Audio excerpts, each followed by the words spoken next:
Okay, we are live with our podcast, our live podcast, and I hope everybody is doing well today. We are talking short game strategy, short game, everything that we need to know, and we're going to get into just everything there is, what I like to think about when I'm thinking short game, how I like to practice, what my mindset is, what different scenarios I have, the technique I'm using, just all that stuff that's going to really help me have the best chance of success when I'm, facing the shots that so many of us face. And for many people, sadly, the short game is like one of the biggest, I say, nerve-wracking spots for all of us. When we're getting in that bunker, when we're have a tight lie around the green or something. There's just a lot of stuff that we're faced with that. Oh man, I've been there. I've been there so many times, and it's not uncommon to anybody really. And so we've just got to figure out and know what are the things that we need to do so that we can have the best chance for success, so that we can pull off what we need to when it comes to really the part of the game that will destroy our round more than anything else. So I hate seeing it happen. A lot of times I'm playing with different people and I see them and they're just like struggling. And once they get going, there's no stopping them. They just fall apart. And then it just goes on and on and on the rest of the round. And the worst thing that could happen, in my opinion, in a round is when you fail early. When I'm playing, I don't like having that 4-footer on the first hole for par or anything. But when I do, I look at it as an opportunity for success where I can say, okay, let's do this. And if I make it, and most of the time I do, then it builds in my mind for the rest of the round. And then I could go on and think, okay, and build upon that. But really, we all like the perfect scenario, easy little kick in, tap in par for that first hole. But sometimes we're faced with the short shots. And how do we get past that and onto success? So today in this episode, talking short game strategy, I'm going to talk about just how my story, the Mr. Short Game story, how I became, let's say, Mr. Short Game, and then what I did back early on in my day to develop my short game, the practice. We'll talk about a little bit of technique in terms of grip and stance and ball position, things like that. And then just finally, we'll go over confidence. And along the way, I'll answer some questions that are coming through the live chat so we can get into those as well and really have some good engagement so we can, find out what's going on with you and we'll go back and forth. All right. So I got your questions up here. So get those in. And we've got a question that says, what's the best way to choose a wedge? Can't really field test wedges, so how do you know what bounce I want and all that stuff? That's a great question. So looking at that, when you're talking about wedges, if you can go test something out, or if you have some friends that have different types of wedges, then just give them a test at the range or around the green or when you're playing with them. Try them out, hit a few shots with them. And then what I would do, let's say you want a 60-degree wedge, and then you test a few out and you say, okay, I like this bounce. Let's say it's middle of the range, like an 8-degree bounce. Then what I would do is, okay, I got that 60-degree with 8 degrees of bounce. Then my next wedge, let's say it's a 54-degree or a 56, I would go with a different bounce. I wouldn't do the same bounce. I would do either a lot more or a lot less, depending on which wedge you play out of the bunker the most with. So let's say you play out of the bunker with 60, I would typically have more bounce on that one than I would my next wedge, the 56. And then, so if I had 8 on my 60, I might go down to 6 degrees. 6 degrees kind of light. So then I might, if I'm playing my 60 out of the sand, I want more bounce. So I might go 10. and then I'd go 8 degrees on that 50, 56. And so I want to mix up my bounces from wedge to wedge. So let's say I have 10, then I have 8, then I might go even more on my gap wedge, maybe 12. So I want to mix it up because I want a variety of options. And if you like to really open up that 60-degree wedge, then you might want to go with a little less bounce so that bounce doesn't, lift the leading edge off the ground. So that's a good way to look at it in terms of your wedge philosophy. But, do what you can to try them out. And that should and really give you a good opportunity to find what's right for you. Now, just going back a number of years ago, in terms of how I got the MrShortGame name, I had my YouTube channel for a while, and since probably 2009, 2008, I didn't really post a lot of content on there. It was really for doing different types of content for other, let's say, golf-related people, and then we would post it on my channel as well, which was called something different at the time. And then we would use that as ways to send it out to different companies where we would do like spec spots for, golf clients and things like that. So then when I started thinking about doing this as a full-time job, and a lot of people had encouraged me along the way to do that. I was playing golf in Orlando during the PGA show 3 years ago or so. Forgot exactly when, but it was a few years ago. And I was with my buddy Pete. He runs and owns amateurgolf.com. So be sure to check them out, amateurgolf.com, when you're checking for good amateur, high-end amateur events. Not high-end, super expensive, but good quality caliber of player are playing there. So these really, first class types of amateur tournaments. So he runs a good event. So check them out. So we were in Orlando at the PGA show. We play a lot while we're there. So we're playing, and I don't know, I kept chipping it in. One round I chipped it in at least 2 or 3 times. Another round, I'm chipping it close every single time. And so we're talking about what he's doing, and we're talking about what I'm doing on my channel.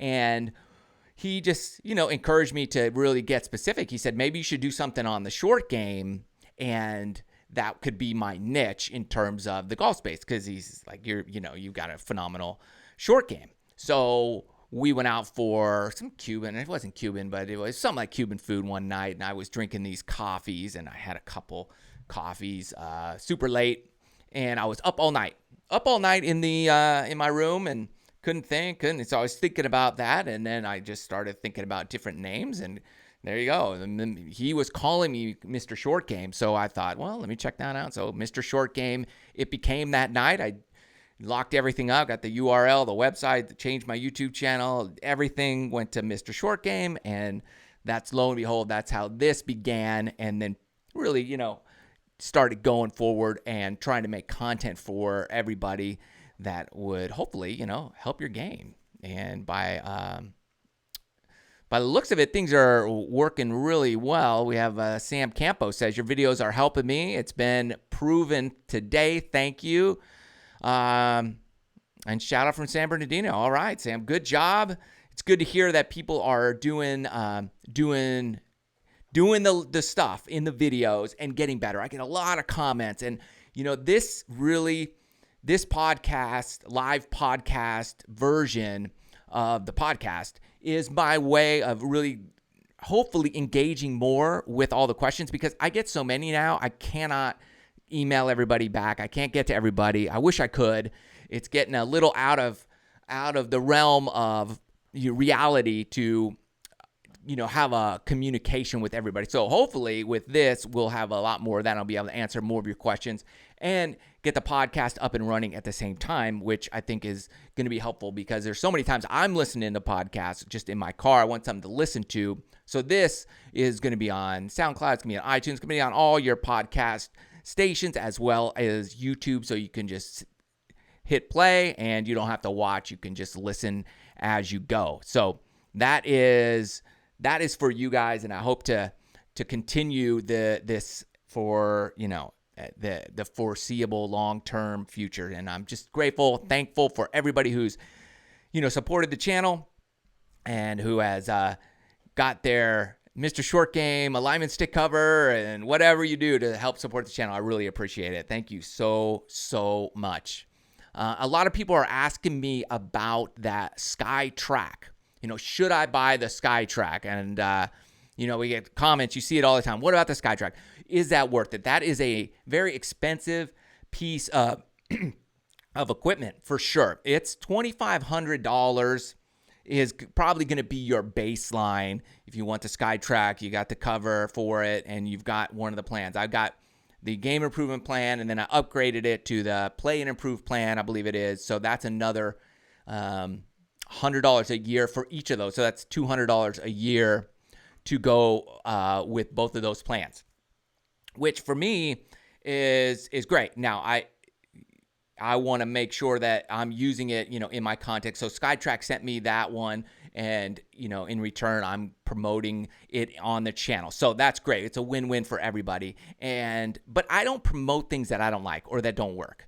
And I get reached out to a lot by a lot of companies that want me to look at this or whatever. And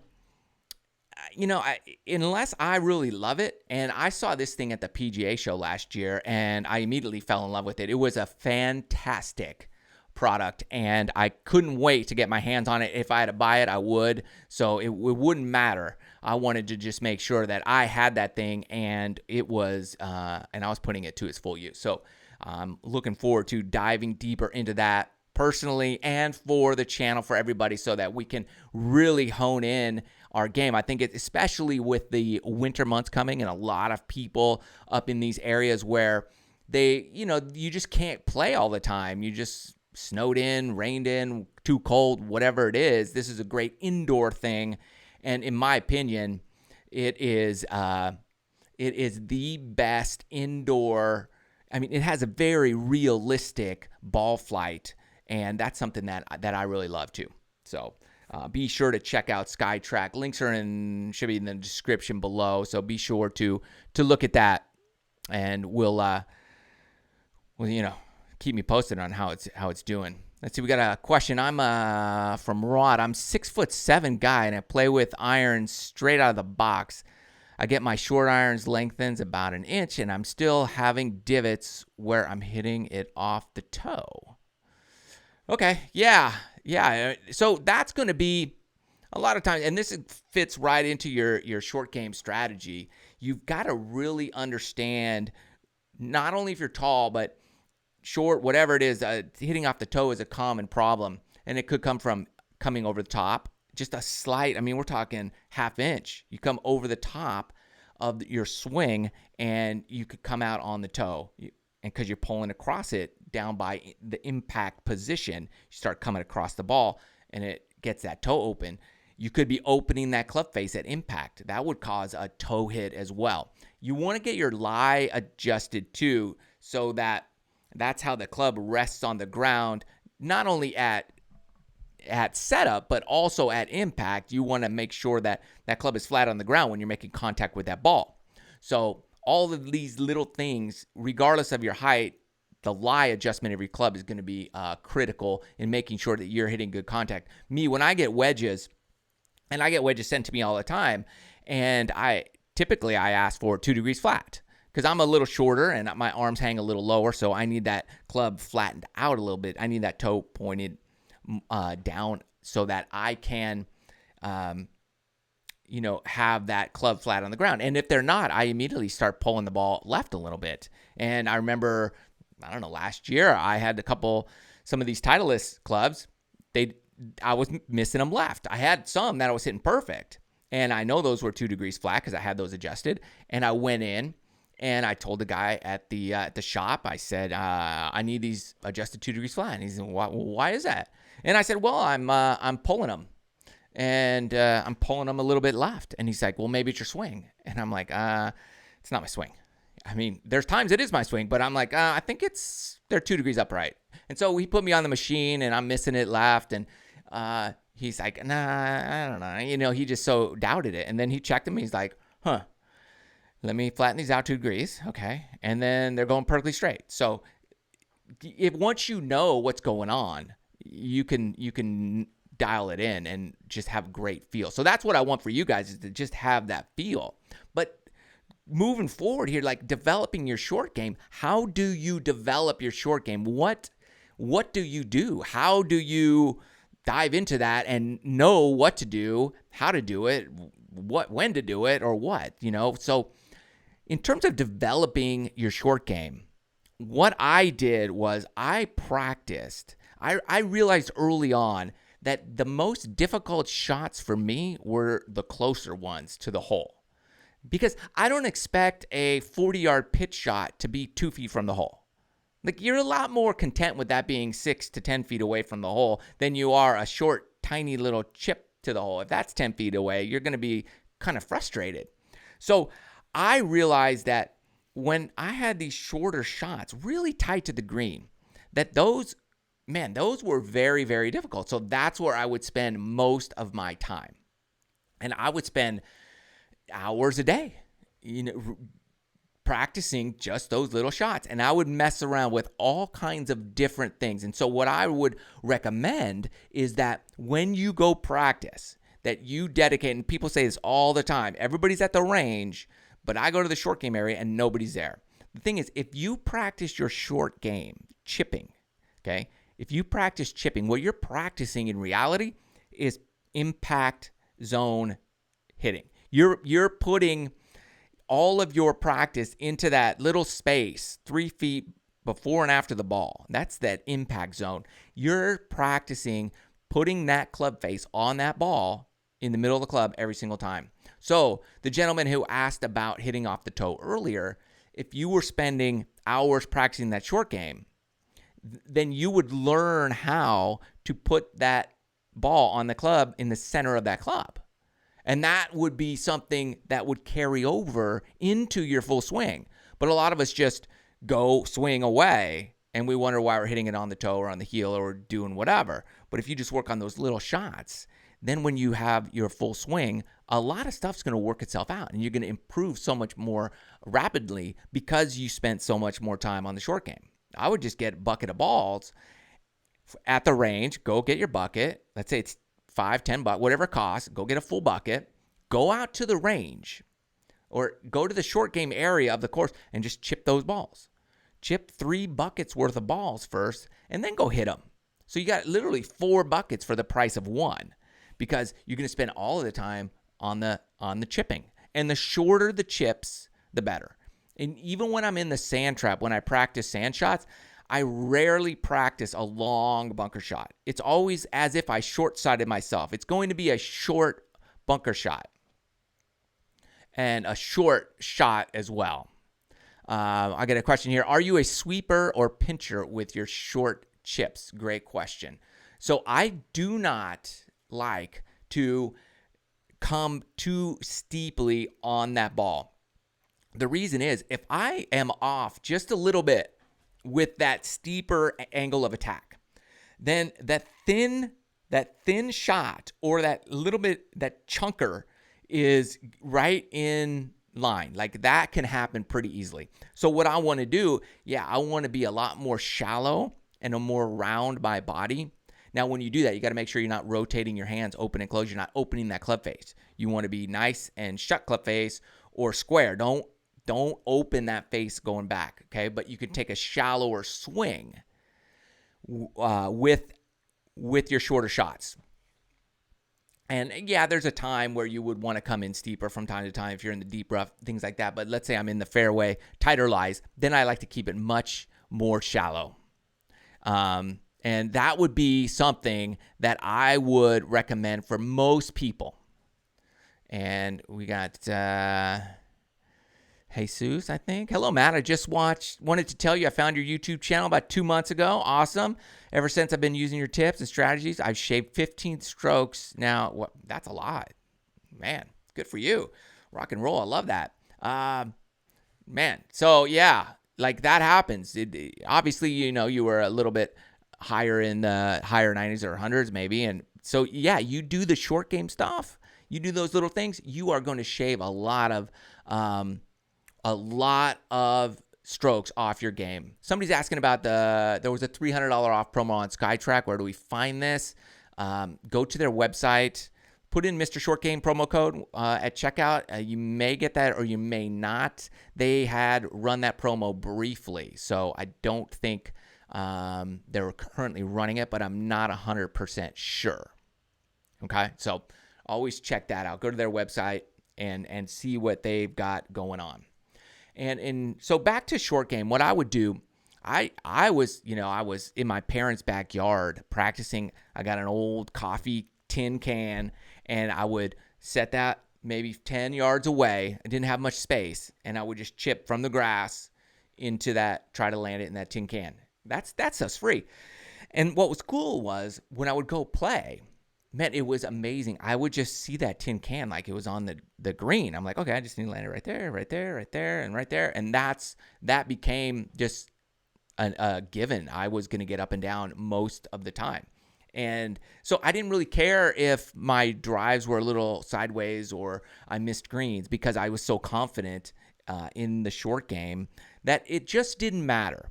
And you can have that too. Like the short game, it doesn't take, you don't need 100 miles an hour swing speed to have a great short game. You don't need to look like Brooks Koepka to have a great short game. I've seen little kids, 6, 7, 8 years old, have some world-class short games. I've seen 90-year-old people have world-class short games. You don't need anything special physically. You just need it a little mentally, and you need to put in the work. I want to encourage everybody that when you practice, if you're driving to the golf course when you're listening to this and you're going to go get your time in and you're going to go practice and you're thinking, okay, I'm going to hit my 7-iron, my 5-iron, my 3-wood, and my driver today or whatever. Maybe you don't even know, which is even worse. You should always have some type of plan, some type of goal every day you're going to go. Some days for me, I would just go hit my odd numbered clubs. Okay. Go pitching wedge or 9-iron, 7-iron, 5-iron. And so it would be like that. Some days I would just do iron day and I wouldn't hit anything, any woods, any metals. Some days it would be only wedges. Some days it would be like, okay, today I'm working on my driver. So I would do a little warm up and then it was all driver after that. Other days I go and I play a course in my mind. And then I would just play that course on the range in my head. And, so always know what you're going to do before you get to the practice area. But always, most of your time, I want you spending chipping. Little chips, tiny ones, little ones, like little 3-yarders, chip and run to the hole. That kind of stuff is really going to help you, especially before you go play. If all you do is chip, these little chips, and then take a few practice swings, you're good. But if all you do is swing and you don't work on that touch and feel, then you're going to have some problems. And then what I would encourage also is really take out a lot of the excess hand motion from your swing.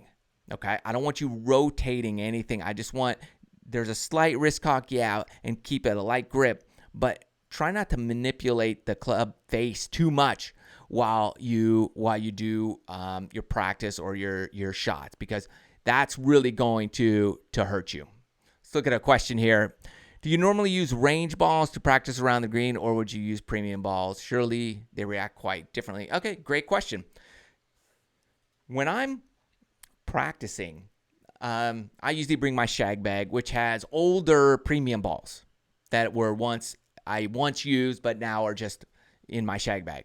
So that's typically what I do. I know most people don't do that. So if you can only use range balls, that's fine, because although they react differently, let's be real. Like your practice area is not going to equal your course setup. So you're always going to have to make adjustments, and that's based on speed of the green, that kind of stuff. So that same adjustment would just need to be made in terms of the ball you're using. Does it spin or does it not spin? I would highly recommend you have some type of shag bag with 80 balls in it of older balls that you've used and that are now not fit for play, let's say. So that's what I would recommend in that space. and then you can, just rotate those as you need to, and that would be something that I would recommend for that. And then in terms of like grip, stance, ball position, things like that, I like a very neutral grip. Now, if you're working on stuff in your swing and you're going to manipulate your grip, what I would do is always do that in the short game practice first. Do your grip changes in your short game. Do your any stance or alignment or posture changes. Always work on that in your short game first, and then slowly integrate it into your full swing. So neutral setup, soft hand, soft grip, ball position. I prefer right in the center of my stance. I like the weight slightly forward. 50-50 on each foot is fine, but if you want to go slightly forward, that's great as well. So like 60-40, 70-30, and then depending on the specific shot, uphill, downhill, then you can adjust as you need to from that perspective. And then you'll be able to kind of go to that next level of short game. And because you've put in the practice, you got to put in the practice. So once you get the practice to the point where you can feel all the different shots, and what I like to see is when you're practicing, mix it up. Put your hands behind the ball, way behind the ball in setup. Put your hands way in front of the ball. Put your hands in the middle. Always mix it up so that you can feel what it's like. Hit high shots, hit low shots. Maybe you got a little chip and run. Try a little flop shot. Get to the point where you're so bored with practice that you have to do these crazy different style shots to mix it up, so that then you're pushing through those barriers that you may have, and just keep pushing yourself until you think of every possible type of shot that you can hit from that position, and then move to a new position, and then keep it rotating. And then that brings us to just the confidence piece of this. Okay, you're out on the golf course. How do you have the mindset to be able to pull off the shot you need to when you need to? That's the challenging part. That's where you've got to go out there and rely on what you did in practice. Like, okay, what did I do? Okay, I did this. That's fantastic. So now what you do is you come back, you look at what the shot you have, and you think back to your practice, and you say, okay, do I have the confidence right now to pull off this shot? Because if you don't, and it's this tight line chip, then you need to come up with a different option, and you need to come up with something that you can pull off, and that's going to be the highest percentage based on the things you can do and the things you can't do. And in that moment, if you're too nervous, then pulling out that 60-degree wedge and trying to go high off a tight lie is probably not the play. I was in a match play team event, and we were playing at LA Country Club. I mean, already it was we were the away team, and my partner and I we were on the 14th hole, 13th or 14th hole, par 5. It's right by the Playboy Mansion, Spelling Manor's right there. You're coming. I mean, talk about intimidation factor. These guys are there every day, and here we are just coming in trying to beat them. And at the time, I think I was even. My match was even. My partner, we were all square. We were pretty squared up. So we were coming down to like the turning point of the match. Wind is blowing. My opponent hits his third shot to the par 5. He goes long over the back of the green. So I'm thinking, oh, okay, great. I mean, there's a lot of wind up there, downwind. So I'm thinking, okay, club down a little bit, smooth swing, but you got some adrenaline going. And I hit my shot. It went long as well. And so I'm over the back of the green thinking, oh my gosh, what do I do? So here we are. We got this chip off the back of the green. I mean, we don't have much green to work with. And the other opponent, he was back there too. So 3 of us were back there. And both of these guys went before me. So I'm standing there holding a 60-degree wedge in my hand and tight lie. And you've got to carry it on the green. and let it roll to the hole. And hopefully, I mean, if you hit it fat, it's rolling back to your feet. If you thin it, it's rolling off the front of the green. You're doomed. It's a double bogey. So the first guy, he hits it. He hits it to about 10 feet. And I was like, man, that's a pretty good shot. And he's 10 feet away. Then my opponent, he hit his shot and did about the same thing. And so I'm thinking, okay, these guys, that's as good as you can do from here. So I'm looking at this, and we had a caddies and the whole deal. So I'm standing there. I put my 60-degree back in the bag because, one, I'm nervous because they just hit it, and I'm thinking, man, they hit some great shots, and they're 10 feet away. So in order for me to hit less than 10 feet, I'm going to have to hit a spectacular shot. So it can be done, but in order for me to do it based on what they had just done, I looked at that and said, I mean, I'm going to have to really gamble here. And I didn't feel comfortable with that, and I was too nervous. Even though I had a great short game, playing really well, I was too nervous. So I put my 60-degree back in the bag, and I grabbed my hybrid. I looked at my caddy. He looked at me, and he just nodded his head like, yeah, do it. So then we picked out a spot just next to a sprinkler, like, hey, just hybrid it up here, and it should roll down to the hole. And it was an incredibly challenging shot, but I knew that worst case scenario, I could probably get it within 10 feet. So my confidence just went from nervous to like, okay, I can do this. Putted it, hit the hybrid, hit it absolutely perfectly, and rolled to about a foot from the hole. And picked it up. My opponent missed his 10-footer, so I went one up, and I ended up winning the match on the 17th hole, a few holes later. Tight match, and it was just one of those shots like I'll never forget. Not because it was a great shot, but I mean, it was all of it put together. It was the moment, it was the competition, it was the nervousness, it was the level of confidence I had and didn't have at the same time. And it all went back to thinking about my short game, my practice, what I could do and what I couldn't do. And so I didn't get caught up in hitting my 60.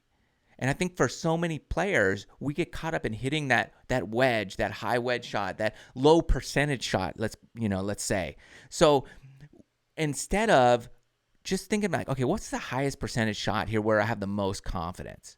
Or what's the shot that I have the most confidence? What's the highest percentage shot? Maybe I have at least confidence in that shot. Then don't play it. You got to match your confidence level with the percentage level of that specific shot. So I think I'm in that scenario, I really matched up the percentage play with my confidence level. And that's where that's where the magic happens. That's where the things happen where you're like, okay, I could do this. I could play this game and I can hit the shots that I want to hit. And that's what I think we can all learn from and grow in is get out there and practice. Put everything you have into play when it comes time on the course.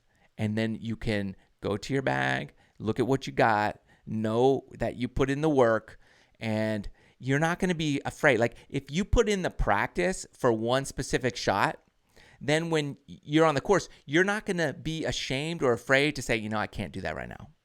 I just can't do it right now.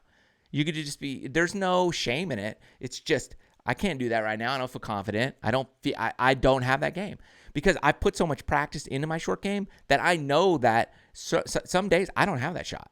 That's not here today because I didn't practice it, or when I did practice it, I didn't do as good as I would like. So I'm going to back down. I'm going to back off. And that's what's great about practice. You know what you can do and what you can't do. But when you don't practice, you think you can do everything.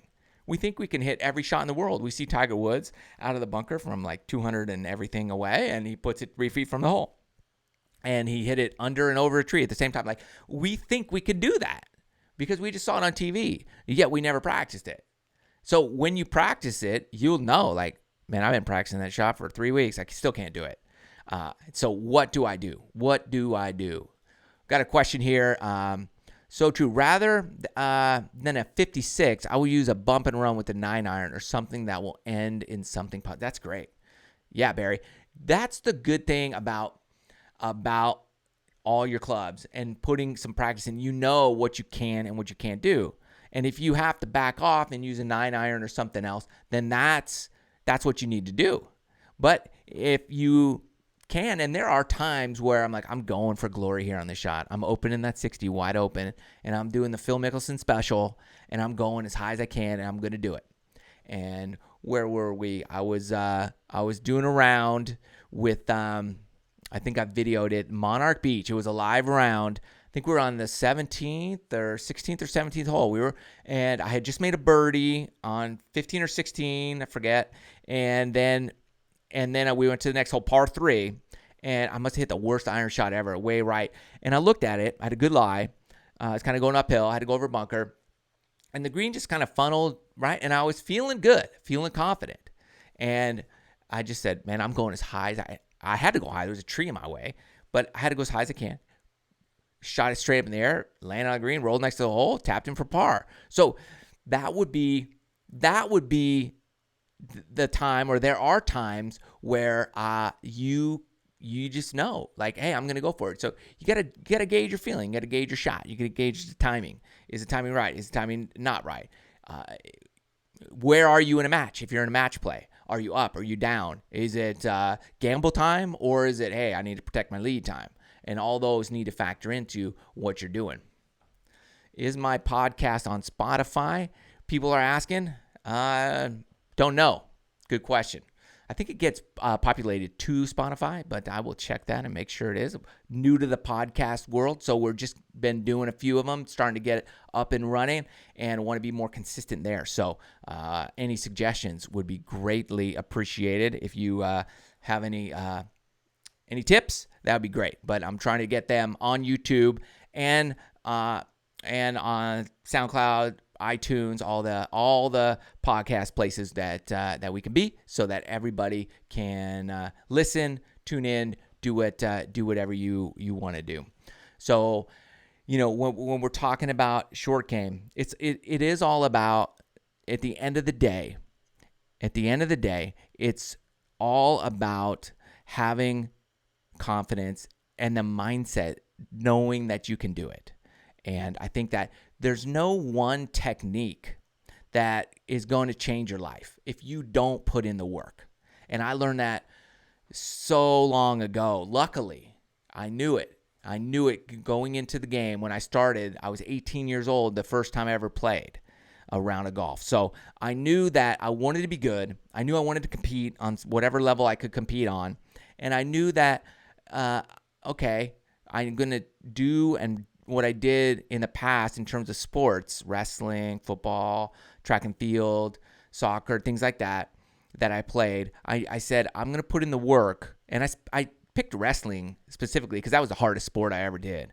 So I said, I'm going to put in the work I did in wrestling. I'm going to put in the same amount of work and effort in golf.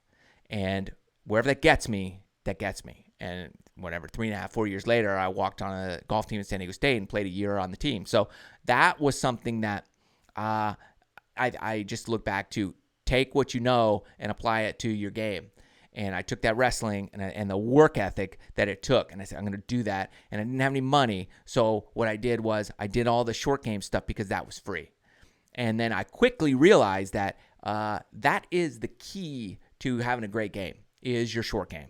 It's chipping. It's putting. It's your bunker play. It's within 100 yards. I would go to this little elementary school, hop the fence, go in the backyard. They had the nicest grass, nice tight line. It was like a nice little fairway back there.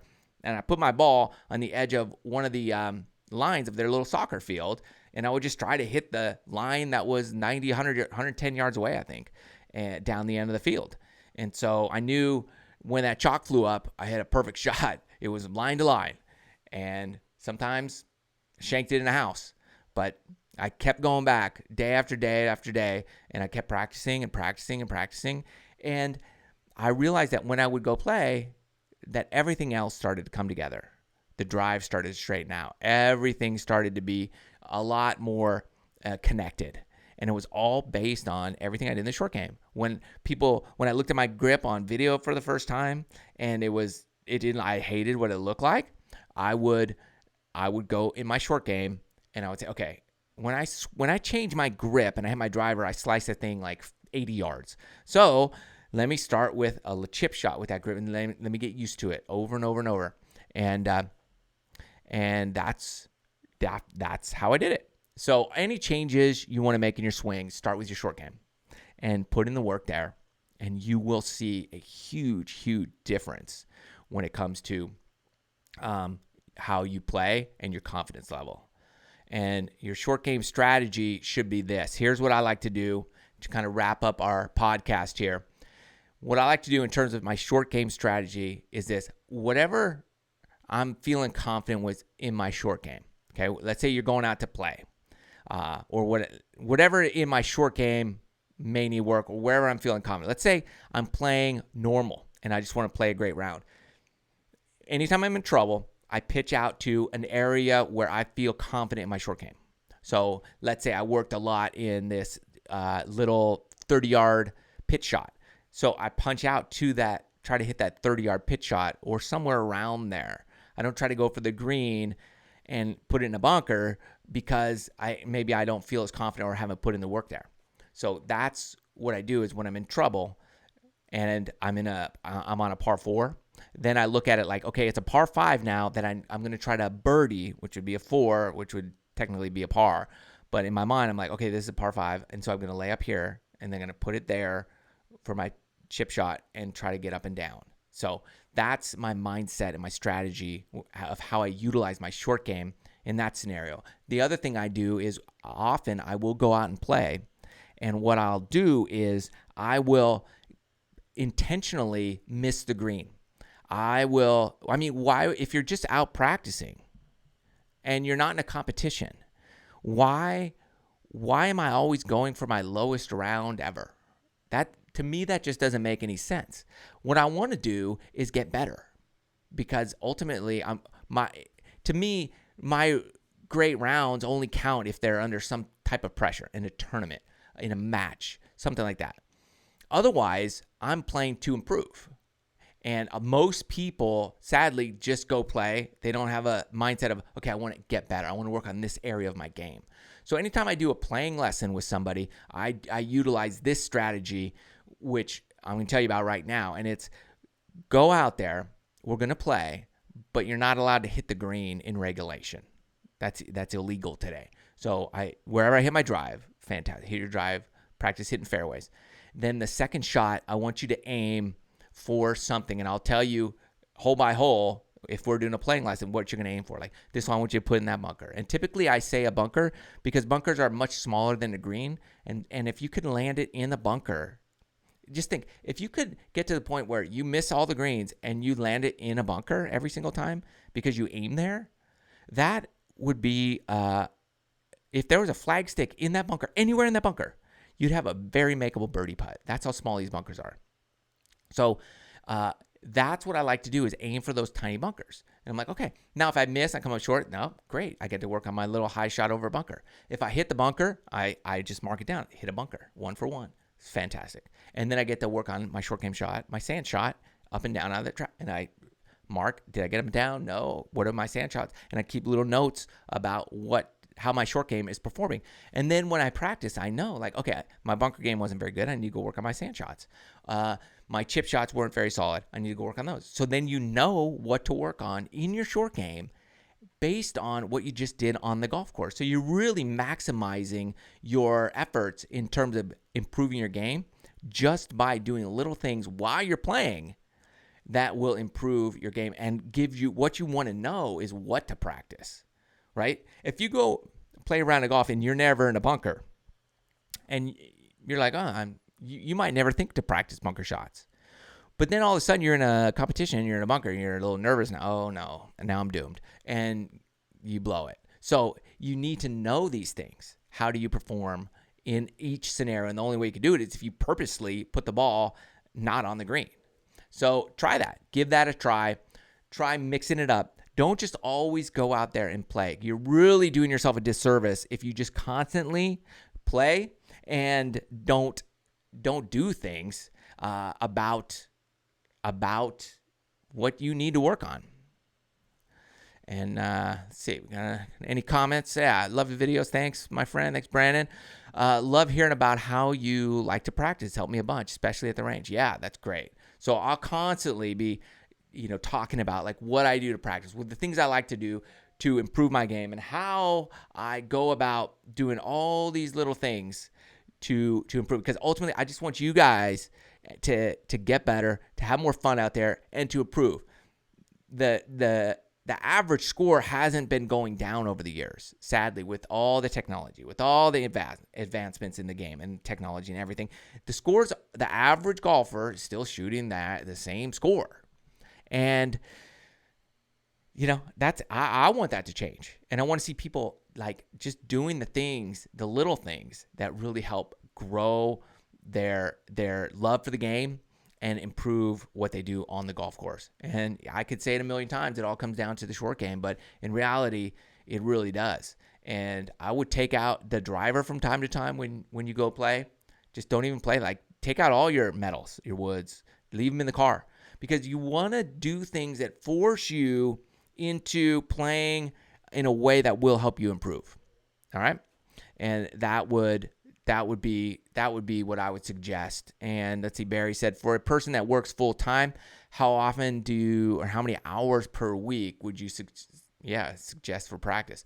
So that all depends on kind of your setup and what you have to work with. I know a lot of us have full-time jobs. So and hey, I had a full-time job for a long time, and I still do. I do this, so I don't get to practice like I used to, and I'm teaching a lot of juniors and leading junior programs, so I'm spending a lot of time with them, helping them, and doing that kind of stuff. So, and even teaching, so I don't get the practice time that I used to get.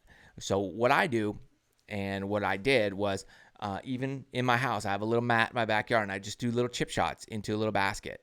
So if I can spend 30 minutes doing that, then maybe it's dinner time, then I come back afterward and spend another 15, 20 minutes. I would mix it up personally, 15 minutes here, 15, 20 minutes here, 30 minutes there.